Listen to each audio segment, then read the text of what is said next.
우리 옆에 분하고 인사하겠습니다. 예수로 죽고 예수로 삽시다. 오늘 이 시간에 그리스도의 놀라운 비밀이 저와 여러분들에게 믿음으로 누려지기를 우리 주 예수 그리스도 축복합니다. 오늘 말씀 제목은 먹고 남은 부스러기를 모으니 12강실에 가득 찼다라는 말씀을 가지고 함께 말씀을 나누고자 합니다. 여러분, 저번 주의 말씀을 잠깐 정리해 드리면, 예수 그리스도께서 나의 모습으로 오심은 나를 그리스도와 동일하게 같게 새 창조하시기 위함이에요.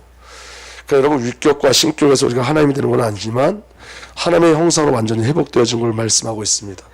그래서 나를 예수 그리스도 안으로 넣으시고 예수 그리스도를 나에게 채우셔서 예수 그리스도로 나를 살아주신 같이 나도 예수 그리스도로 살게 하시는 거예요. 좀 말이 어려운 것 같지만 풀어 말씀하시면 예수님이 우리 안에 오신 줄 믿으시길 바랍니다. 그리고 저와 여러분들 예수 그리스도 안에 있는 줄 믿으시길 바랍니다. 아멘. 예수 그리스도께서 예수 그리스도를 나에게 채우셔서 예수님이 저와 여러분들 살아주신 거예요. 아멘. 그리고 이제는 예수 그리스도로 말미암아 새 창조된 저와 여러분들은 이제는 나로 사는 게 아니라 예수 그리스도로 살게 하시는 거예요. 예수님이 나를 살고 나는 예수님을 사는 거예요. 그게 완전한 연합인 줄 믿으시길 바랍니다. 그래서 이 완전한 연합의 가장 중요한 비밀은 성삼위 하나님과 우리가 돼서 성삼위 하나님과 함께하는 삶을 사는 거예요. 그래서 여러분, 저와 여러분들이 근거가 되지 않습니다. 신앙은 오늘 제가 여러분들에게 꼭 말씀드리고 싶은 건 뭐냐면 나에게서 해방받으셔야 돼요. 여러분, 우리가 나에 자꾸 가둬둬요. 내 모습에 자꾸 가둬둬요. 그래서 그리스도의 비밀을 누리지 못해요. 저와 여러분들은 그리스도 예수 안에 있는 자들이에요. 아멘.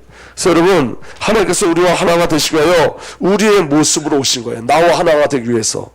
빌보서 2장 6절에서 8절에 보면 그는 하나님의 모습을 지지였으나 그가 예수님입니다.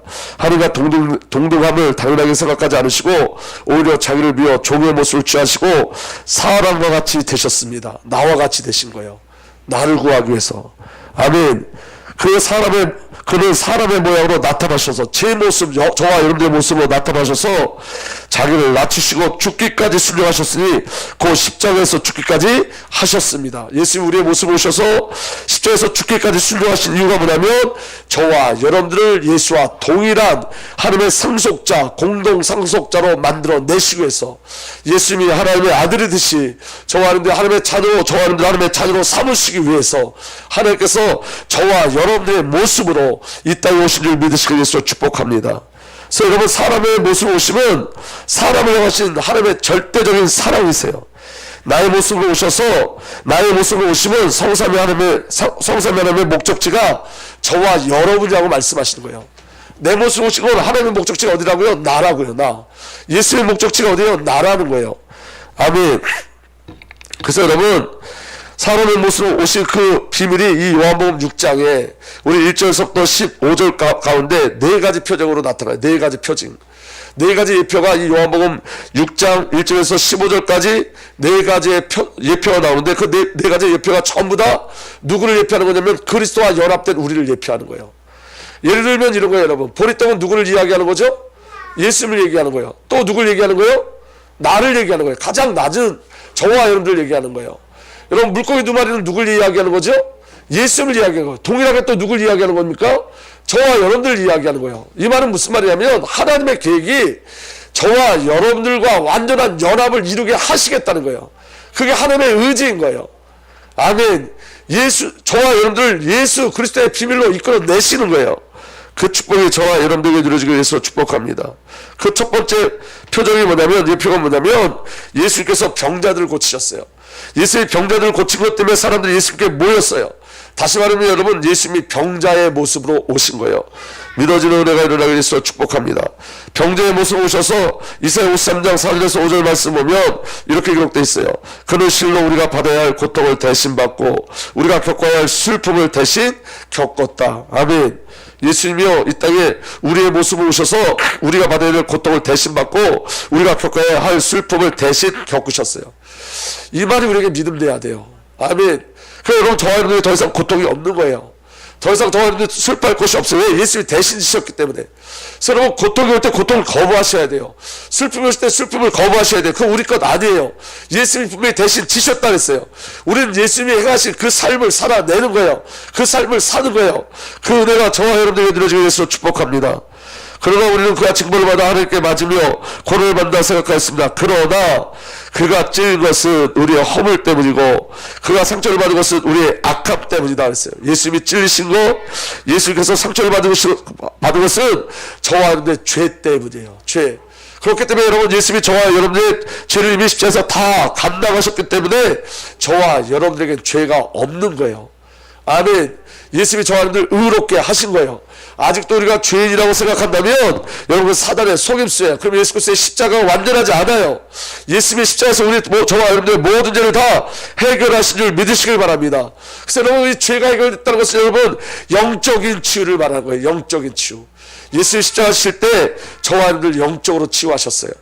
그리고 그 다음에 뭐라고 말씀하시냐면 이렇게 말씀하세요. 그가 징계를 받음으로써 우리가 평화를 누리고 그랬어요. 예수님이 징계받음으로 말미암아 우리 안에 무엇이 임했냐? 평화가 임했어요. 특별히 하나님과의 관계 속에서 평화를 누리게 하셨어요. 화평을 이루셨어요. 이건 여러분 혼의 구원을 말하는 거예요. 여러분, 혼이 뭐냐? 우리 생각, 마음, 우리가 추정하고 우리가 느끼는 이 모든 것이 혼의 기능인데 우리 안에 평화가 임했어요. 그리스도 예수 말미암아 평화가 임했어요. 그래서 여러분, 하나님께서 그리스도 예수로 말미암아 우리의 영을 치유하시고 우리의 혼을 치유하셨어요. 그리고 뭐라고 기록되냐면 그 다음에 그가 매를 맞음으로써 우리 병이 나았다 그랬어요. 아멘. 예수님이 매를 맞으면 우리 병이 나았어요. 성경 이것을 강력하게 주장하고 계세요. 그래서 여러분, 우리 육신도 치유받았어요. 이미 치유받은 줄 믿으시길 예수로 축복합니다. 그래서 여러분, 우리는 이 안에 그리스도의 그 십자가 사건 안에 저와 여러분들이 있어요. 여러분, 그래서 여러분, 하나님이 믿는 자에게 질병을 주시는 이유는 뭐냐면 그 질병을 통해서 우리를 완전히 치유하시기 위해서 그래요. 저와 여러분들 완전히 치유하기 위해서. 여러분, 사도 바울이 여러분 우리가 상상할 수 없는 질병 가운데 있었어요. 그리고 여러분, 눈에 안질이 있었어요. 그래서 사도 바울은 직접 자기가 편지를 쓰지 못해요. 사도 바울의 서신서들, 사도 바울을 통해서 쓴 그 성경의 서신서들은 대부분 그의 제자들을 통해서 기록됐어요. 사도 바울은 자기가 글씨를 쓸 수 없을 만큼 눈에 안질이 너무 심했어요. 사도 바울은 여러분 간질이 있었다는 신학자들이 설교하다가 쓰러지기도 넘어지기도 해요. 그래서 그는 말에 능한 자가 아니라고 그랬어요. 고린도 교회 성도들이 사도 바울 보고 그가 글을 쓸 줄 알지만 말에는 능통하지 못하다 그랬어요. 어눌한 자였어요. 근데 여러분, 사도 바울이 그 질병과 관계없는 삶을 살았어요. 이걸 치유라고 그래요. 아멘. 저와 여러분들에게 일어난 것들이 관계없는 그리스도의 비밀을 누리는 삶이 치유인 거예요. 아멘. 그리고 여러분, 가시적인 육신의 치유도 우리에게 약속해 주셨어요. 오늘 저와 여러분들에게 예수 그리스도께서 우리의 영을 치유하시며 우리의 혼을 치유하시며 우리의 육신도 치유하신 줄 믿으시길 위해서 축복합니다. 그리고 진정한 치유는 여러분, 저와 여러분들 어떤 거와 매이지 않고 하나님과 관계를 깊이 누리는 것이 진정한 치유인 거예요. 그래서 사도 바울에게 예수님이 이렇게 말씀하셨어요. 내 은혜가 내게 족하다. 여러분, 사도 바울이 또 이렇게 고백합니다. 내가 약할 때 강함이라 그랬어요. 약할 때 강함이다. 왜 약할 때 강하냐? 자신이 가장 약할 때 그리스도의 비밀이 누려지기 때문에 그래요. 그 축복이 저와 여러분들에게 믿음으로 누려지길 예수로 축복합니다. 아멘. 그래서 여러분, 예수님이 병자인 저와 여러분들의 모습으로 오셔서 저와 여러분들을 완전히 치유하셨어요. 아멘. 그리고 예수님이요 6월절 어린 양으로 오셨어요. 저와 여러분들은 어린 양과 같아요. 어린 양의 특징이 뭐냐면 이사야 53장 6절에 우리는 모두 양처럼 길을 잃고 각기 제 갈 길로 흩어졌으나, 양은 여러분 길을 찾지 못해요. 길을 잃어버린 자들이에요. 하나님 만나는 길을 잃어버렸어요. 하나님 누리는 길도 잃어버렸어요. 그래서 각기 제 갈 길로 흩어졌으나, 양은 여러분 고집이 세요. 자기 고집대로 이끌려 갔어요. 그런 양의 모습을 오셔서 저와 여러분들 구원하신 줄 믿으시길 바랍니다. 주님께서 우리 모든 죄악을 그에게 지우셨다. 아멘. 그리고 여러분, 양인 우리를 구원하기 위해서 목자로 오셨어요. 그래서 여러분, 양의 생존은 목자의 보호가 없으면 불가능해요. 예수 그리스도가 우리의 선한 목자이신 거예요. 양으로 오셔서 우리의 삶, 우리의 모든 죄를 짊어지시고 우리의 선한 목자로 오셔서 우리의 저와 여러분들 생명길로 이끌어 가신 줄 믿으시길 바랍니다. 그리고 요한복음 6장 9절에 보면 세 번째 예표가 나오는데 보리빵 5개와 물고기 2마리를 가지고 있는 한 아이가 있습니다. 여러분, 이거 사실은 이 한 줄이 세상을 바꾸는 구절이에요. 여러분, 보리빵과 같고 물고기 같이 연약하고 한 어린아이처럼 연약한 우리의 모습을 오셔서 오병이의 축복으로 하나님의 백성을 먹이신 줄 믿으시길 바랍니다. 아멘. 가장 연약한 모습을 오셔서 가장 큰 능력을 행하셨어요. 그리고 요한복음 6장 12절에 남은 붓솔기를 다 모으고 좀 더 버리지 말아라 예수님 명령하세요. 붓솔기가 누구죠? 저와 여러분들이요. 근데 여러분, 예수님이 붓솔기의 모습으로 오셔서 저와 여러분들 구원하신 줄 믿으시길 바랍니다. 이게 우리에게 소망이에요. 아멘. 아멘. 병자 같은 저와 여러분들이 예수에게 붙잡혀 완전한 치유를 이루고, 어린 양 같은 저와 여러분들이 선한 목자 되신 예수 그리스도를 만나면 생명의 미를 누리고, 보리빵과 물고기같이 또 어린같이 연약한 저와 여러분들이 예수 그리스도에 붙잡히면 생명사에게 중요한 비밀을 누리게 되고, 붓솔기 같은 저와 여러분들이 예수 그리스도 앞에 붙잡히면 12강주리가 남았더라. 할렐루야. 12강주리의 축복을 누리게 되어지는 거예요. 이 축복이 저와 여러분들에게 있어요. 아멘. 그래서 여러분, 하나님은 인간의 연약한 모습 속에서 예수 그리스도를 예표하셨어요. 이 비밀은 죄인인 인간의 모습으로 오셔서 하나님의 모습으로 새 창조하시겠다는 하나님의 사랑이고 열심인 거예요. 내가 너를 예수로 만들겠다는 거예요. 하나님께서 예수와 동일한 하나님의 상속자, 하나님의 자녀로 만들어 내시겠다는 거예요. 믿어지는 은혜가 일어나게 위해서 축복합니다. 아멘. 그래서 여러분, 하나님은 나의 모습이 어떠하든지 나와 하나님을 분리하지 않으세요. 예표, 가장 연약한 게 동일한 이중적 예표가 있는 거예요. 보리떡이 나이기도 하고 예수님이기도 하고, 물고기가 나이기도 하고 예수님이기도 하고, 병자가 나이기도 하고 예수님이기도 하고, 양이 나이기도 하고 예수님이기도 하신 거예요. 분리되지 않는 거예요. 처음부터 그렇게 하나님 계획하셨어요. 그래서 가장 연약한 자의 모습이 그리스도의 예표가 되어진 거예요. 우리를 구원하시기 위해서. 그 구원의 목적이 우리에게 있는 줄 믿으시길 바랍니다. 그래서 두 번째, 예수 그리스도께서 나로 오셔서 나의 모습을 살아주심으로 우리를 구원하신 거예요. 아멘. 그래서 여러분, 예수 그리스도의 모든 삶이 나를 살아주는 삶이었어요. 창세전부터 시작된 성삼위 하나님의 여정이 우리에게 있어요. 여러분, 예수님이 잉태하셨을 때, 예수님이 잉태가 성경에 나오는 이유가 뭐냐면, 예수님이 성령으로 잉태하셨죠. 이 말은 뱃속서부터 우리를 살아주시는 거예요. 뱃속서부터 나를 살아주시는 거예요.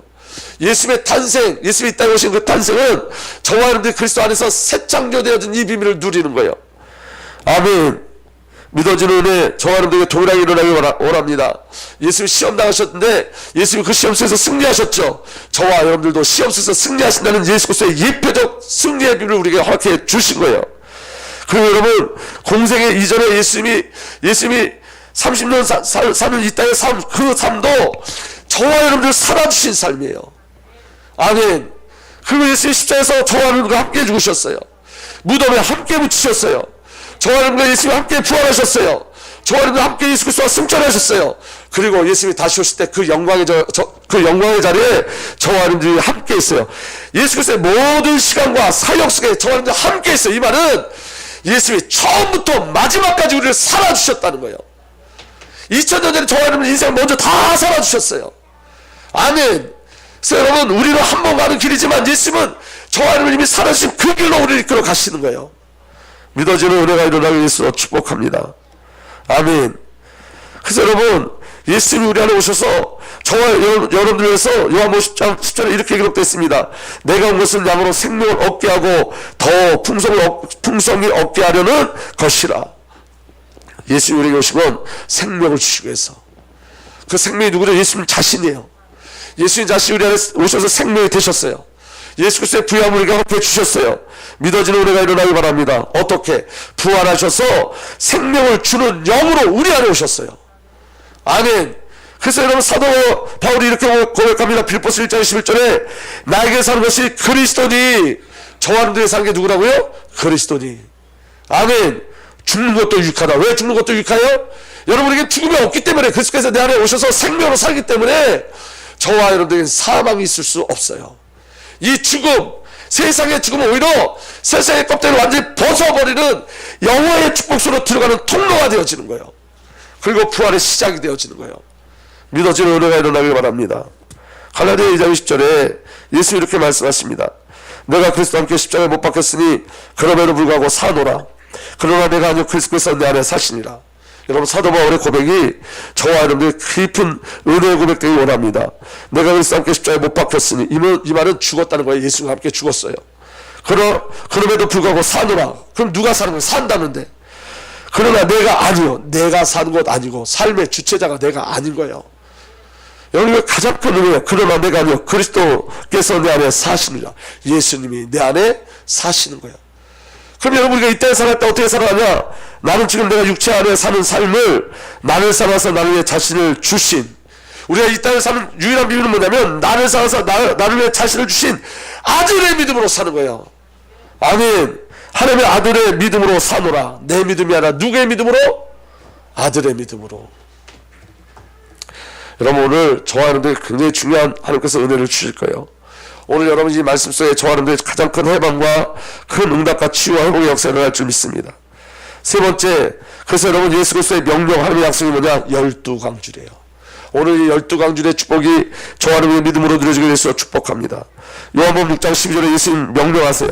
그들이 배불리 먹은 뒤에 예수께서 제자들에게 이렇게 말씀하셨다.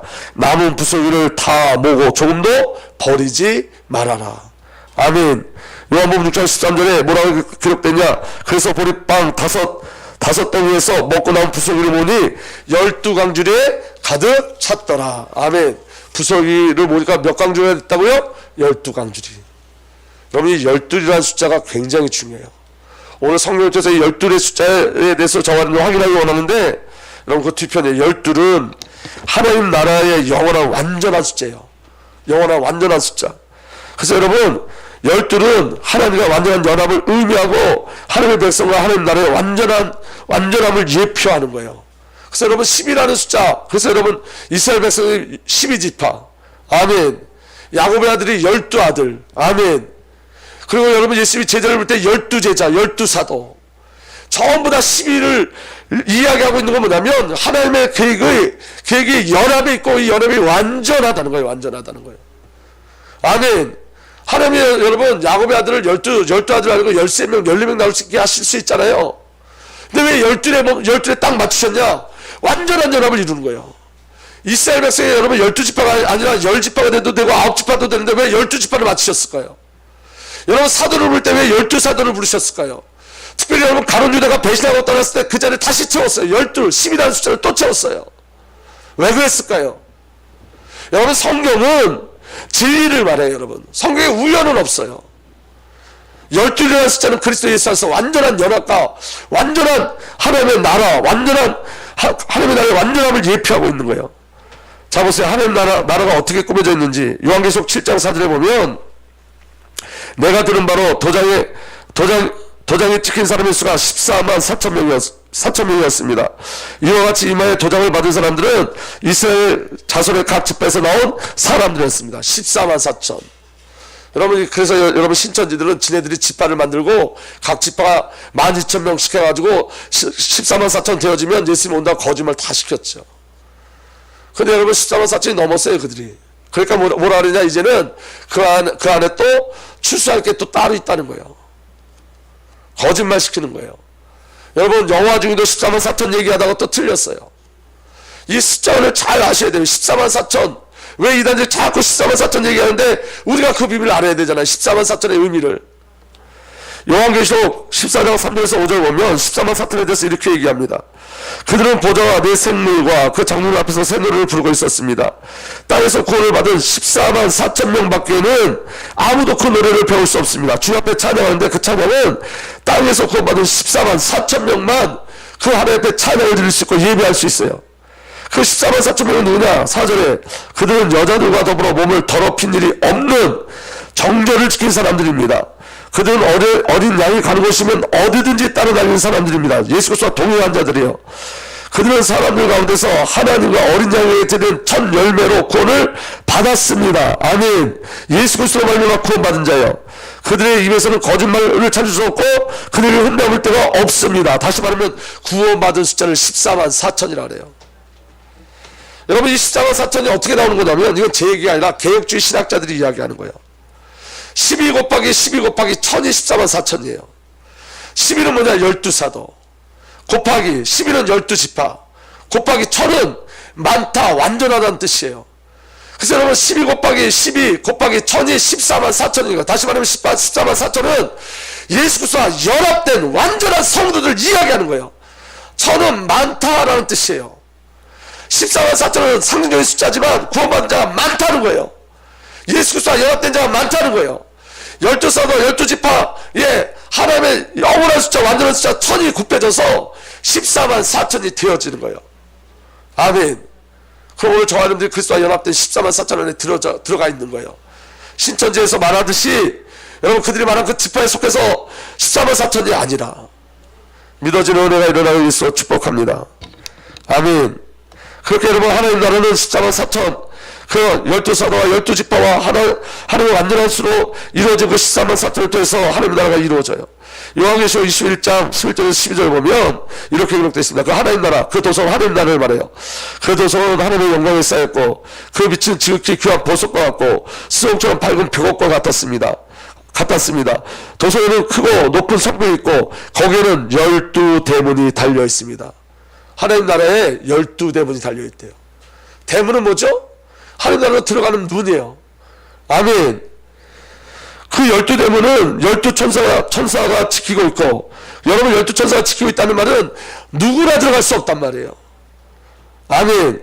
근데 그 다음에 뭐라 되어 있냐면 이스라엘 자손 12지파의 이름이 적혀 있었습니다. 12대문에 12지파의 이름이 적혀져 있어요. 그 적혀져 있는 자들이 12대문을 통해서 들어가는 거예요. 예수 그리스도와 연합한 자들이 12대문을 통해서 들어가는 거예요. 믿어지는 은혜가 일어나기 위해서 축복합니다. 눈에 보일 때는 여러분 붓석이 같은데 하나님 나라에서는 하나님의 비밀을 누리는 자들이 되어지는 거예요. 붓석이 같은데 눈에 보일 때는 붓석이 없고 쓸모없는데 12광절에 담겨진 자, 하나님의 언약과 약속에 담겨진 자들인 거예요. 믿어지는 은혜가 일어나길 바랍니다. 아멘. 요한계시록 21장 14절에 그 도성의 성벽에는 주춧돌이 12개가 있고, 성벽의 그 도성의 성벽의 주춧돌, 가장 중요한 주춧돌이 몇 개가 있다고요?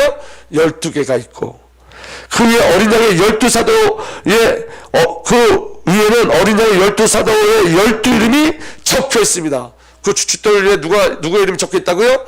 12사도의 이름이 적혀져 있어요.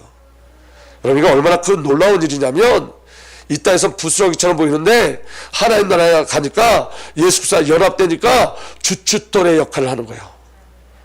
아멘. 그게 12강주의 비밀이에요. 오늘 저와 여러분들 예수 그리스도에 붙잡히면, 저와 여러분들 그리스도 안에 들어가면 이 놀라운 비밀을 누리는 거예요. 믿어지는 은혜가 일어나기 위해서 축복합니다. 아멘. 그 다음에 한번 보세요. 요한계시록 21장 19절에서 21절 보면 그 성벽의 주춧돌은 각색 보석으로 꾸며져 있습니다. 그 주춧돌이 전부 다 보석으로 꾸며져 있어요.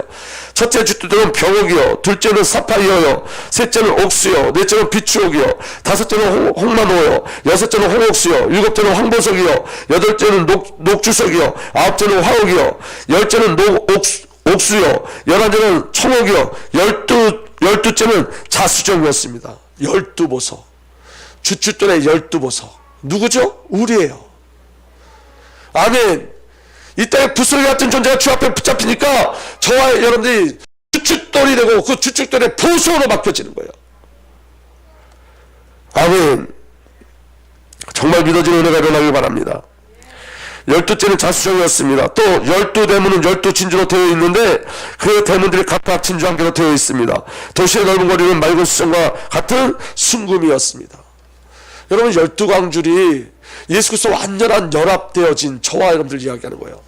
예수 그리스도와 연합된 교회를 이야기하는 거예요. 세상은 부스러기처럼 보지만 저와 여러분들 이렇게 보석처럼 빛나요. 하나님이 저와 여러분들 보석으로 불러내셨어요. 아멘. 요한계시록 22장 1절에서 2절 보면 천사는 또 수정과 같이 빛나는 생명수의 강을 내게 보여줬습니다. 그 강은 하나님의 보좌와 어린 양의 보좌부터 흘러나와서, 여러분 창세기 2장에 흘러나온 강물의 완성을 이야기하는 거예요.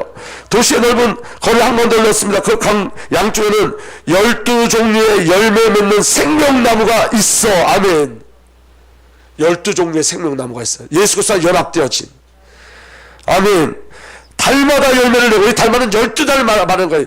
달마다 열매를 내고 그 나뭇잎은 민족들을 치료하는 데 쓰입니다. 저와 여러분들이 생명나무의 열매가 돼서 민족을 치료하는 치유제로 쓰임받고 사용되어지는 거예요. 세상은 부스러기라고 말하고 하나님 우리를 보아라고 말씀하십니다. 전혀 쓸모없는 것 같은데 예수에게 붙잡히니까 하나님의 주춧돌로 사용되어져요. 예수에게 붙잡히면. 아멘. 여러분 창세기 49장 28절 보면 야곱이 자기 아들들을 축복한 위에 나온 글이에요. 이들은 모두 이스라엘의 12지파이다. 이것은 그들의 아버지가 그들을 축복할 때 한 말이다. 그는 아들 하나님에게 알맞게 축복하였다. 여러분, 야곱의 아들들은 누구의 형제들이죠? 요셉의 형제들이죠. 요셉의 형제들이 얼마나 가락했어요. 요셉을 죽이려고 했잖아요. 요셉을 노예로 팔았어요. 그런데 여러분, 그들이 12지파의 시조가 됐어요. 하나님의 언약 가운데 붙잡히니까. 하나님께 붙잡히니까. 그래서 여러분, 나에게 해방되셔야 돼요. 내가 근거되지 않는다고요. 내가 연약하다, 내가 부족하다, 내가 못 배웠다. 이게 저와 여러분들에게 어떤 것도 이 모습이 하나님이라는데 방해되지 않아요. 부족함이 없어요. 왜냐하면 여러분, 하나님은 하나님의 역사로 우리를 이끌어 가시는 거예요. 저와는 어떠함이 아니라. 믿어지는 은혜가 일어나게 되시도록 축복합니다. 아멘. 그래서 여러분, 그 연약한 야곱의 아들들이 12지파의 시작이 되었고 생명과 축복의 통로가 되어졌어요. 출애굽기 15장 27절에 보면 이렇게 기록되어 있습니다. 그들이 엘림에 이르렀다. 거기는 샘이 12곳이나 있고 종려나무가 70그루나 있었다. 그들은 그곳 물가에 진을 쳤다. 여러분, 엘림에 샘이 12곳이나 있었어요. 근데 여러분, 엘림을 들어가기 전에 어떤 사건이 먼저 있냐면 마라의 쓴물 사건이 일어나요. 마라에서 물이 있는데 물이 너무 써서 먹지를 못해. 그래서 나뭇가지를 던지라 했더니 그 물이 단물이 되었어요. 이게 무슨 사건이죠? 십자가 사건이에요. 그리고 이 십자가 사건을 지나가니까 엘림이 나와요. 이 엘림이 뭐예요? 부활인 거예요. 부활. 아멘. 그러니까 예수 그리스도 안에서 십자가와 부활의 사건이 저와 여러분들의 축복으로 누려지는 거예요. 아멘. 마라의 물에 나뭇가지가 던져져 단물을 이루고 엘림에 도착하여 12샘물을 누려요. 이게 바로 뭐냐면 십자가를 통한 이스라엘에게 12샘물이 이미 준비되어져 있는 거예요. 완전한 연합 안에 부활의 생명이 저와 여러분들에게 준비되어져 있어요. 너무 놀랍지 않아요, 여러분? 그리스도 예수 안에 연합된 자들에게 주어진 축복이 얼마나 크고 놀라운지 몰라요. 아멘. 여러분, 제사장 옷에는 견장과 에봇이라는 게 있어요. 에봇에 흉패가 있어요. 흉패. 근데 여러분, 이것도 잘 보세요. 견장을 어떻게 만드냐면 출애굽기 28장 9절에서 12절 보면 견장은 어깨에 차는 거예요. 어깨에 차는 거. 너는 홍옥수 2개를 구해다가, 이 홍옥수가 보석이에요. 그 위에 이스라엘 아들들의 이름을 새겨라. 태어난 순서를 따라서 한 보석에 6명의 이름을 새기고 또 다른 보석에 나머지 6명의 이름을 새겨라. 양쪽에 여러분 보석으로 견장을 만드는데 이 견장에 한쪽에 6명씩 이스라엘 지파 이름을 다 새겨 넣어요. 저와 여러분들 그리스도에게 새겨진 자예요. 보석 대신 그리스도 예수에 새겨진 자예요. 아멘. 그래서 11절 보석을 새겨간 사람이 인장반지를 새기듯이 두 보석 위에 이스라엘 아들들의 이름을 새기라. 여러분, 인장반지가 뭔지 아시죠? 인장반지를 한번 딱 찍으면 바꿀 수가 없어요. 저와 여러분들이 예수 그리스도에 딱 새겨진 거예요. 이 자녀의 신분을 바꿀 수가 없어요. 우리를 향하는 계획과 사랑을 바꿀 수가 없어요. 아멘. 그래서 사람이 인장반지를 새기듯이 두 보석 위에 이스라엘 아들들의 이름을 새기라. 그리고 그 보석들을 금태에 물려라. 금태는 여러분 예수 그리스도와 연합을 상징하는 거예요. 금은 여러분 그리스도의 신성과 왕권을 이야기해요. 아멘. 그 두 보석은 이스라엘 지파를 상징하는 기념 보석이니 에봇의 양쪽 멜빵에 달아라. 고랭 다 함께 읽겠습니다. 시작. 아론이 이렇게 그들의 이름을 자기의 두 어깨에 짊어지고 다니면 내가 나의 백성을 늘 기억하겠다. 어디에 짊어지고 다닌다고요? 어깨에. 다시 말하면 여러분, 예수 그리스도의 십자가에 우리를 새겨 넣으신 거예요. 우리의 증거를 다 담당하셨어요.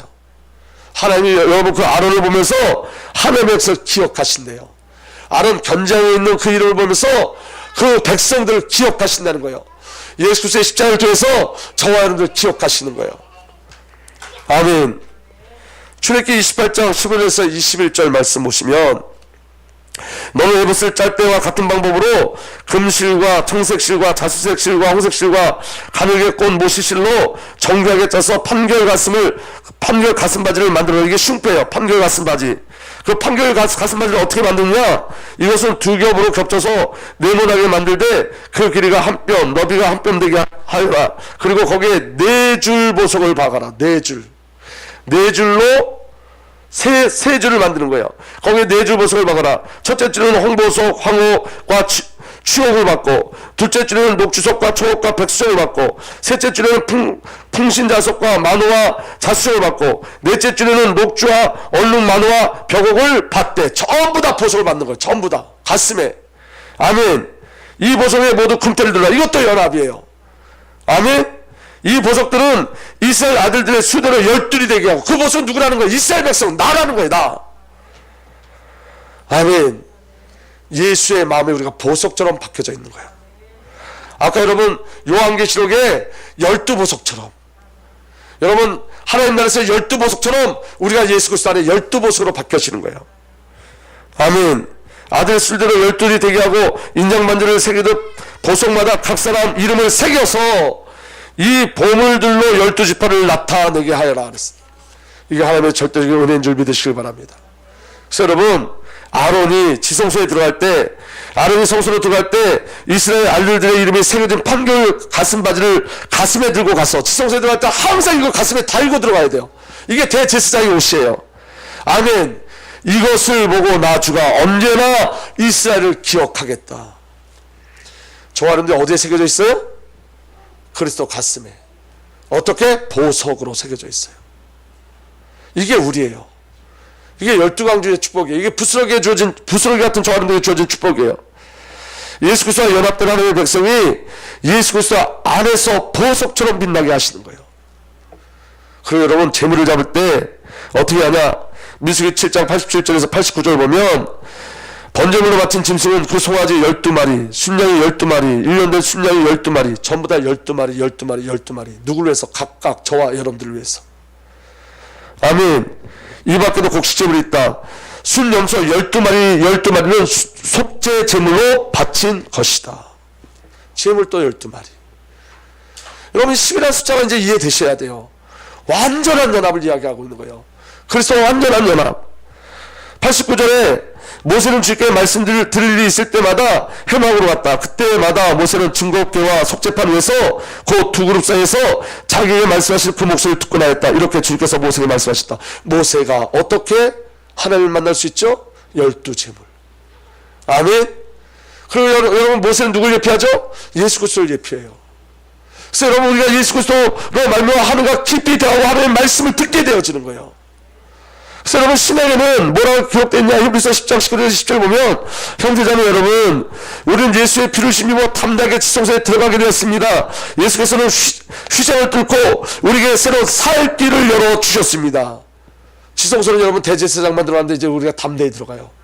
어떻게? 예수님 우리의 제물 되셨기 때문에 새롭고 살 길을 열어주셨어요. 아멘. 그런데 그 휘장 곧 그의 육체입니다. 예수님이 죽으심으로 말미암아 믿어지는 은혜가 일어나기 바랍니다.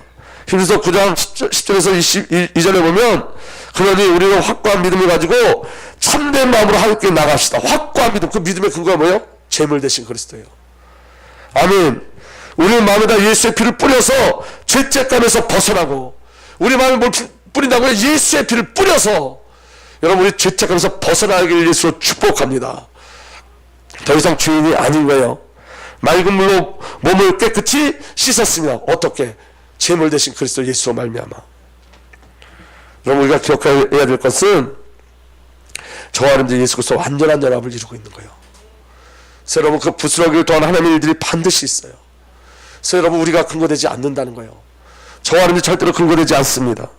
믿어지는 은혜가 일어나게 예수로 축복합니다. 자, 요단을 건넌 다음에 기념비를 세우죠. 기념비를 세울 때 여호수아 4장 8절 10절 보면 이렇게 기록되어 있습니다. 그래서 이스라엘 자손은 여호수아에게 명령한 대로, 그전 주님께서 여호수아에게 말씀하신 대로 이스라엘 자손의 지파의 수에 따라 요단강 가운데서 돌 12개를 메고 나와서, 요단강 가운데서 메고 나오는 거예요. 가운데서. 아멘. 그것들을 그들이 머무르는 곳까지 가져다 그것에 내려놓았습니다. 여호수아는 요단강 가운데 언약궤를 메었던 제사장들의 발이 머물렀던 곳에 다른 12개의 돌을 세웠습니다. 그건 육지에서 가지고 들어가는 거예요. 육지에서. 아멘. 그 돌들이 오늘까지 거기에 있다. 여러분, 이 말이 무슨 말이냐면, 여러분, 예수 그리스도와 함께 죽고 예수 그리스도와 함께 부활한 비밀을 누리는 거예요. 믿어지는 은혜가 일어나기 바랍니다.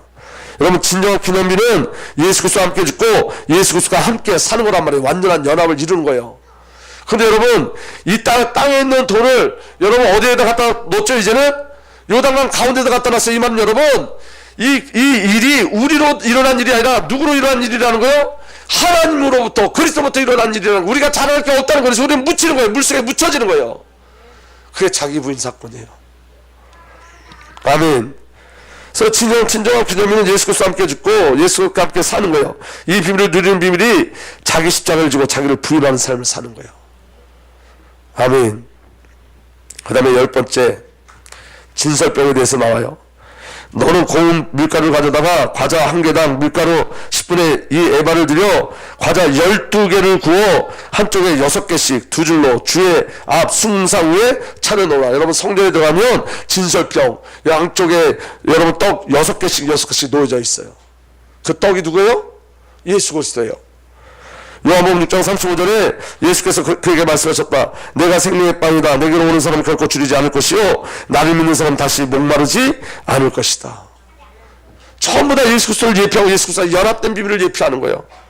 요한복음 6장 57절에서 58절 살아계신 아버지께서 나를 보내셨고 내가 아버지 때문에 사는 것 같이 그대로 다 함께 읽읍시다. 나를 먹는 사람도 나 때문에 살 것이다.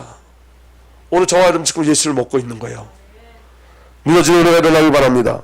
이것은 완성되는 빵이다. 이것은 너희 조상이 먹고서도 죽는 그런 것과 같지 아니하니 이 빵을 먹는 사람은 영원히 살 것이다. 아멘. 결론입니다.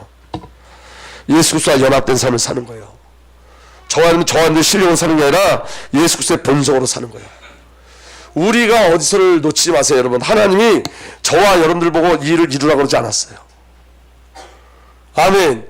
하나님이 하시겠다는 거예요. 그래서 여러분 11조가 뭐죠? 나는 내 실력과 내 능력으로 살지 않고 하나님의 능력, 하나님의 실력으로 살겠다는 신앙 고백이 11조인 거예요. 11조는 복 받는다 안 받는다의 개념이 아니라 나는 예수로 살겠다는 거예요. 중요한 건 여러분 우리가 우리의 생각들을 다 내려놔셔야 돼요. 저와 여러분들에게 해방되셔야 돼요. 믿어지는 은혜가 일어나길 바랍니다. 그래서 여러분 우리에게 위대한 약속을 주셨다고 했어요. 베드로후서 1장 4절에 이렇게 기록되어 있습니다. 공동번역에 우리는 그 영광과 능력에 힘입어 귀중하고 가장 훌륭한 약속을 받았습니다. 가장 훌륭한 약속. 여러분은 그 덕으로 정류에서 나오는 이 세상의 부패에 멀리 떠나 하나님의 본성을 나눠 받게 됐습니다. 가장 훌륭한 약속이 뭐냐? 하나님의 본성이 우리에게 부어진 거예요. 하나님처럼 됐다고요. 아멘. 그래서 세 번째는 그는 이 영광과 덕으로 귀중하고 아주 위대한 약속들을 우리에게 주셨습니다. 그것은 이 약속들로 말미암아 여러분이 세상의 정욕 때문에 부패한 사람이 되는 것이 아니라 하나님의 성품에 참여하는 사람이 되게 하려는 것입니다. 이제 내가 내 의지와 내 인격으로 사는 게 아니라 하나님의 성품으로 사는 자로 나를 만들어내시겠다는 거예요. 요한일서 3장 2절에 사랑하는 여러분 이제 우리는 하나님의 자녀입니다. 앞으로 우리가 어떻게 될지 아직 밝혀지지 않았습니다만 그리스도에서 나타나시면 우리도 그와 같이 될 것입니다. 우리도 누구와 같이 된다고요? 예수 그리스도와 같이. 주님이 살아주시는 거예요.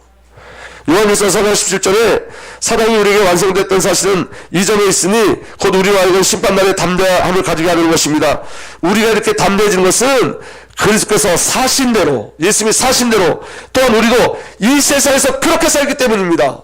하나님 나라가 아니라 이 땅에서 그리스도처럼 사는 거예요. 가장 중요한 비밀이 뭐죠? 자기 십자가를, 자기를 부인하고, 아멘. 나의 영광이 아니라 하나님의 영광을 구하고, 그렇게 하나님의 성품에 참여한 자가 되어지는 거예요. 여러분 예수 그리스도가 사람으로 오신 이유는 우리가 영원히 함께 하시기 위함이에요. 예수 그리스도께서 우리와 같이 되신 것은 우리가 예수 그리스도와 같이 되게 하시기 위해서 그런 거예요. 그래서 이 축복을 어떻게 누리냐? 상호내재예요. 완전한 연합이에요.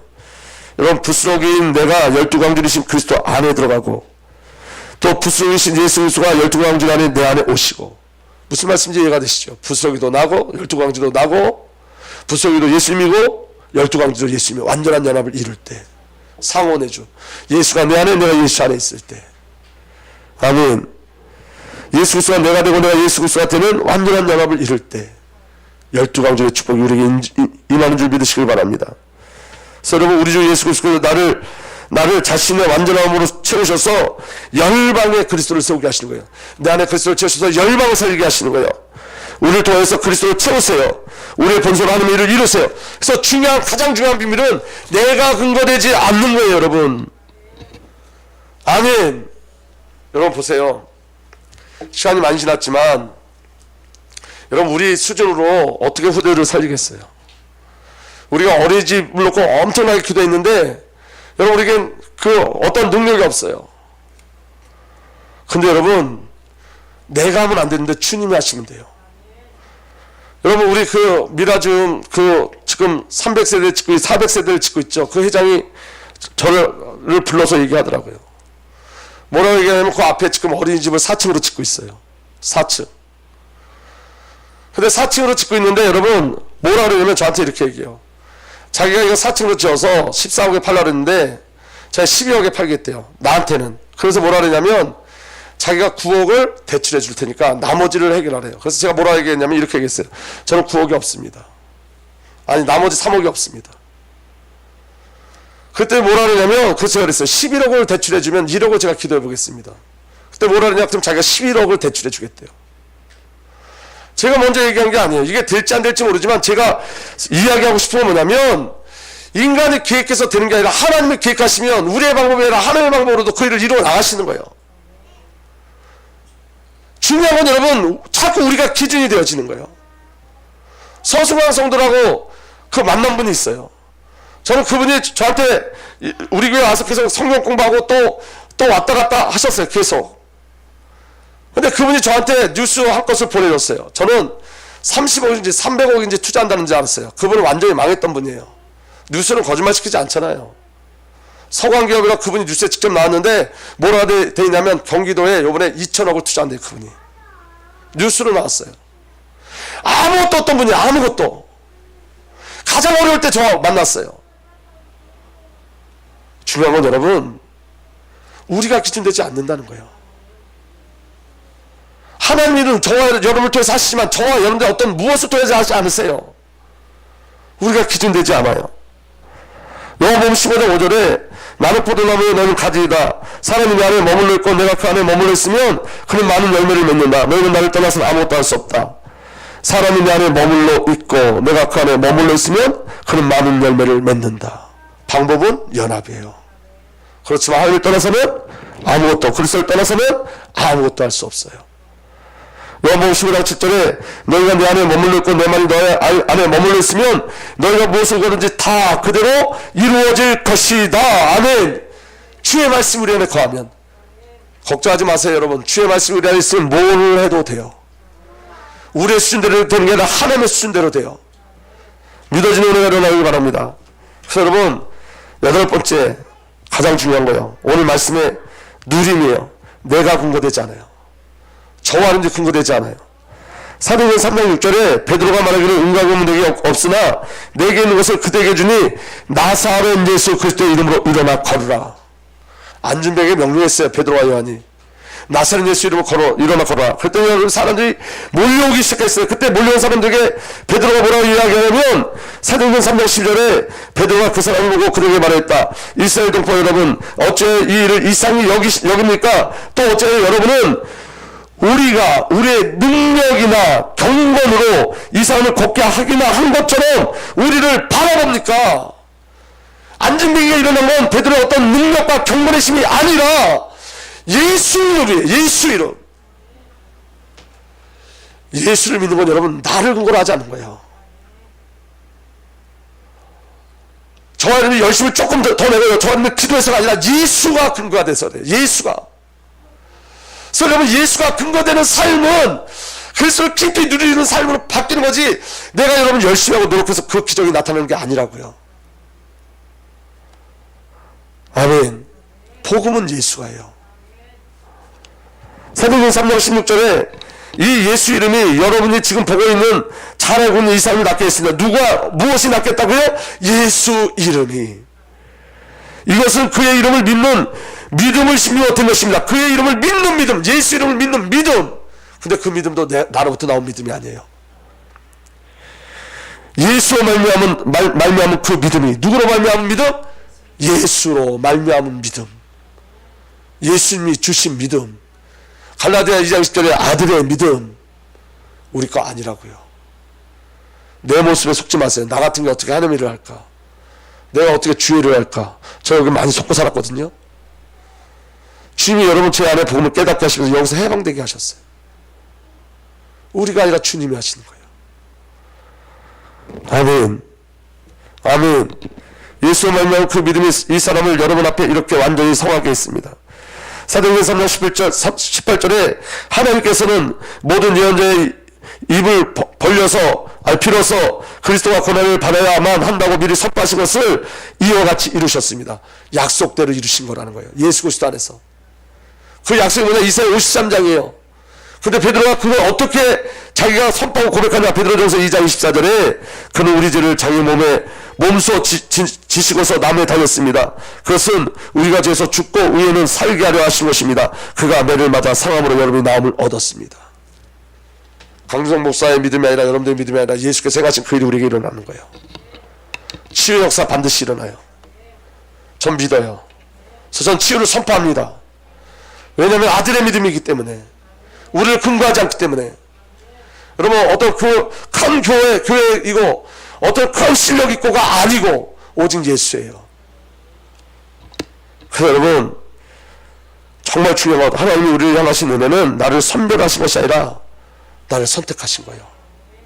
나를 여러분 여러 사람들 중에서 좋은 것을 뽑아낸 것, 그렇게 선별한 게 아니라고요. 조건 없이 선택하셨어요. 하나님 실수하시는 분이 아니에요. 빌립같이 계산하는 나도, 안드레처럼 믿음 없는 나도 예수 그리스도에 붙잡히면 12강들의 축복을 누려요. 빌립이 사용됐어요. 안드레가 사용됐어요. 모두 다 그리스도의 삶을 살았어요. 그리고 빌립도 안드레도 순교자의 삶을 살았고 순교했어요. 12강줄이 연합되어지면 되는 거예요. 예수님이 내 모습을 오셔서 나로 예수로 만드셨어요. 예수 그리스도의 삶을 이때서 우리로 살게 하셨어요. 우리가 어디서, 여러분, 이게 정말로 믿음의 고백되셔야 돼요. 내가 아니에요. 성삼위 하나님이지. 우리 기준이 아니에요, 여러분. 그래서 여러분, 우리 주님의 교회 치유와 회복의 역사 반드시 일어나요. 그리고 우리 주님의 교회를 통해서 한국교회를 살려내실 거예요. 전세계 후대들을 살려내실 거예요. 우리는 우리가 기준되지 않습니다. 성삼위 하나님께서 그 일을 이루실 줄 믿으시길 바랍니다. 살아계신 하나님, 오병의 축복과 오병의 비밀이 오늘 우리에게 12강들의 축복으로 누리게 하신 주님을 찬양합니다. 우리 어떠함이 아니라 하나님의 어떠하심으로 이 비밀 누리고 가게 하여 주옵소서. 이제는 우리 구주 예수 그리스도의 놀라우신 은혜와 우리 아버지 하나님의 사랑과 성령의 내주인도 보호 역사 교통하시니 12강줄에 담겨진 부스러기처럼 또 부스러기의 축복을 누리며 하나님의 그 비밀을, 하나님의 본성을 누리기를 소망하는 하나님의 귀한 언약의 백성들 위해 이제부터 영원토록 함께 계시기를 간절히 축복하고 축복하옵나이다. 아멘.